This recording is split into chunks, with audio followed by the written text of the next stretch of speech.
Hi friends, എല്ലാവരും സുഖമായിരിക്കുന്നുണ്ടല്ലോ അല്ലേ? GS blog പാഠശാലയിലേക്ക് ഏവരെയും സ്വാഗതം ചെയ്യാണ്. അപ്പോൾ ഇന്ന് ഞാൻ വന്നിരിക്കുന്നത് ഭയങ്കര സങ്കടകരമായ ഒരു വാർത്തയാണ്. അതിനു മുമ്പായിട്ട് നിങ്ങളെല്ലാം സുഖമായിരിക്കുന്നുണ്ടല്ലോ അല്ലേ? ഞാൻ സുഖമായിരിക്കുകയാണ്. അപ്പോൾ പ്രഭിന് ഓക്കെയാണ്, നല്ല ഹാപ്പിയായിട്ട് സന്തോഷമായിട്ടിരിക്കുന്നു. ഞാനും അങ്ങനെ തന്നെയാണ്, ഹാപ്പിയായിട്ട് സന്തോഷമായിരിക്കുകയാണ്. ചെറിയ ചെറിയ അസ്വസ്ഥതകൾ അവനും മോനും ഉണ്ടായിരുന്നു, എനിക്കും ഉണ്ടായിരുന്നു. അതൊക്കെ എല്ലാം ഇപ്പം മാറി ഓക്കെയായി വരുന്നു.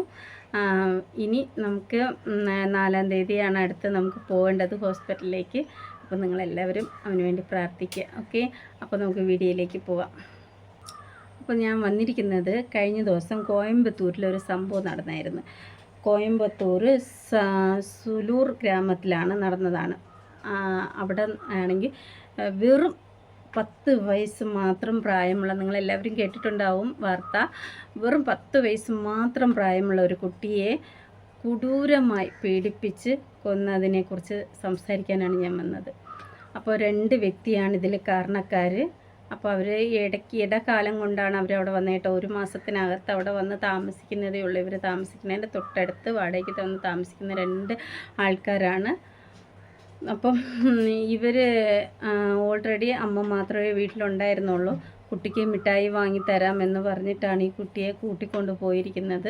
തെങ്ങിൻ തോപ്പിൻ്റെ ഇടയിലാണ് കൊണ്ടുപോയി ഇവർ മൃഗീയമായി കുട്ടിയെ ഉപദ്രവിച്ചിട്ട് ആ കുട്ടിയുടെ സ്വന്തം മുടി കൊണ്ടാണ് കുട്ടിയെ കൊന്നത്. അതാണ് വളരെ ദാരുണീയമായി, കേൾക്കുമ്പോൾ തന്നെ അറപ്പ് തോന്നുവാണ്. ഇവരെയൊക്കെ എന്ത് ചെയ്യണമെന്നറിഞ്ഞൂടാ, നമ്മുടെ സമൂഹത്തിൻ്റെ മുന്നിൽ എന്ത് ചെയ്യണം എന്നറിഞ്ഞൂടാത്ത ഭയങ്കര സങ്കടകരമായ വാർത്തയാണ്. അതും നമ്മുടെ ഇപ്പോൾ മുഖ്യമന്ത്രിയായിട്ട് വന്ന CM നമ്മുടെ വിജയ് കയറിയതേ ഉള്ളൂ. അപ്പോൾ ഇവർക്ക് ശരിക്കും തക്കതായിട്ടുള്ള ആ ഒരു ശിക്ഷ തന്നെ കൊടുക്കണം എന്ന് തന്നെയാണ് എനിക്ക് പറയാനുള്ളത്. കാരണം ആ കുട്ടിയെ ഉപദ്രവിച്ച് കൊന്നിട്ട് അടുത്തുള്ള ആ കിണറ്റിനകത്തേക്കാണ് ഈ കുട്ടിയെ ഇട്ടത്. എന്തായാലും അവിടുത്തെ പോലീസുകാരുടെ വെരി ഗുഡാണ് പോലീസുകാർ. പക്ഷേ ഇങ്ങനെയുണ്ടോ പോലീസുകാരെന്ന് ചോദിച്ചാൽ നമുക്കറിയില്ലല്ലോ. പക്ഷേ നമ്മൾ കാണുന്നതല്ലേ പറയാൻ പറ്റുള്ളൂ. ഒരു കുട്ടിയെക്കുറിച്ചുള്ള ചർച്ചയുടെ ഇടയിൽ പൊട്ടിച്ചിരിക്കുന്ന പോലീസ് ഉദ്യോഗസ്ഥരെയാണ് നമ്മൾ കാണുന്നത്. അപ്പോൾ ഞാൻ ഇതിൻ്റെ ഇടയിൽ ഇവിടെ വയ്ക്കാം കേട്ടോ. പൊട്ടിച്ചിരിക്കുകയാണ്, ഓരോ ക്വസ്റ്റ്യൻസിനും പൊട്ടിച്ചിരിക്കുക. ഇതിന് മാത്രം എന്താണ് അവരവിടെ നടത്തിക്കൊണ്ടിരിക്കുന്നത്? ഈ കുട്ടിയുടെ മരണത്തിൽ ഇത്രമാത്രം പൊട്ടിച്ചിരിക്കാൻ ഈ പോലീസ് ഉദ്യോഗസ്ഥർക്ക് ആരാണ് നിയമത്തിൽ കൊണ്ടുവന്നത്? ഇങ്ങനെയുള്ള പോലീസുകാരെ സത്യം പറഞ്ഞ നാണക്കേട് തോന്നുന്നില്ലേ ഇവർക്ക്? ഇവരുടെയൊക്കെ മിടുക്കുകേട് കൊണ്ടല്ലേ അവരുടെ സ്ഥലത്ത് ഇങ്ങനെ ഒരു കാര്യം തന്നെ നടന്നത്. ഇതുപോലുള്ള പോലീസുകാരുള്ളിടത്തല്ലേ ഈ സംഭവം നടന്നത്. അപ്പോൾ അവരെ ശിക്ഷിക്കുന്നതിനെക്കാട്ടിലും കാക്കി ഇട്ടുകൊണ്ടിരിക്കുന്ന ഇവരെ വേണം ആദ്യം ശിക്ഷിക്കാൻ എന്നാണ് എനിക്ക് പറയാനുള്ളത്. കാരണം ആ കുടുംബം എന്തുമാത്രം വേദനിക്കുന്നുണ്ട്, അതോടൊപ്പം നാട്ടുകാർ വേദനിക്കുന്നു. അതിൻ്റെയൊക്കെ വെളിയിൽ കാക്കി ഇട്ടുകൊണ്ടിരുന്ന് ചിരിക്കുകയാണ്, നല്ല അട്ടഹസിച്ച് ചിരിക്കുകയാണ്. അവരെ പറയാൻ പോയി കഴിഞ്ഞാലുണ്ടല്ലോ വെറും ബാഡാണ്.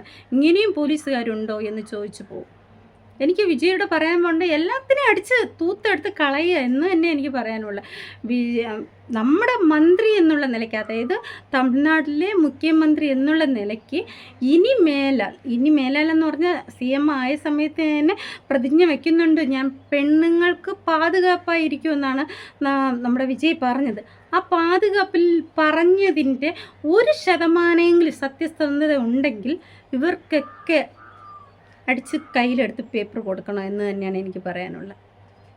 ഇവരെയൊന്നും ഇനി ആ ഒരു ഇതിൽ വെക്കല്. ഈ കുട്ടിയുടെ കൊലപാതക അന്വേഷണത്തിന് 2 പേര് നമ്മളെ അറസ്റ്റ് ചെയ്ത് കഴിഞ്ഞു.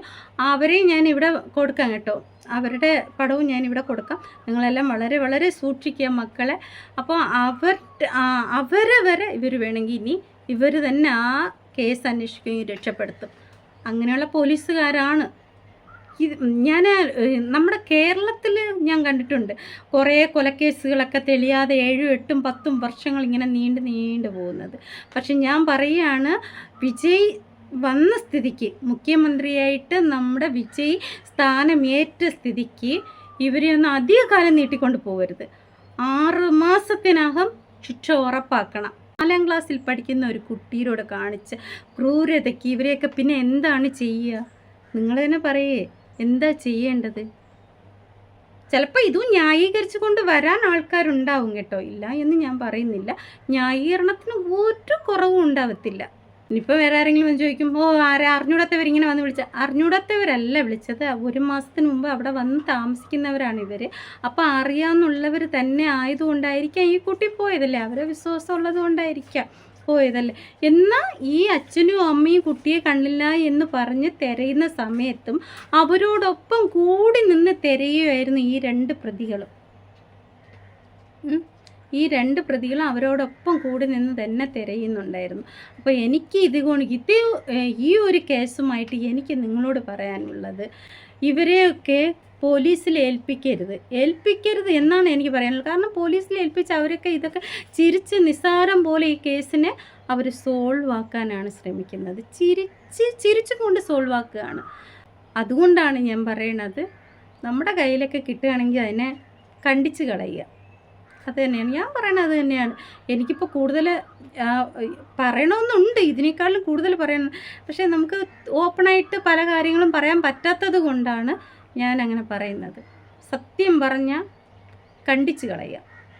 പിന്നെ ഇവർ ഈ ഒരു സംഭവമായിട്ട് പുറത്തിറങ്ങി നടക്കരുത്. അത് തന്നെയാണ് എനിക്ക് പറയാനുള്ളത്. അപ്പോൾ നിങ്ങളുടെ അഭിപ്രായം എന്താണെന്ന് കമൻറ്റ് വഴി രേഖപ്പെടുത്തുക. അപ്പോൾ ഓക്കെ, ബൈ. അടുത്തൊരു വീഡിയോയിൽ കാണാം.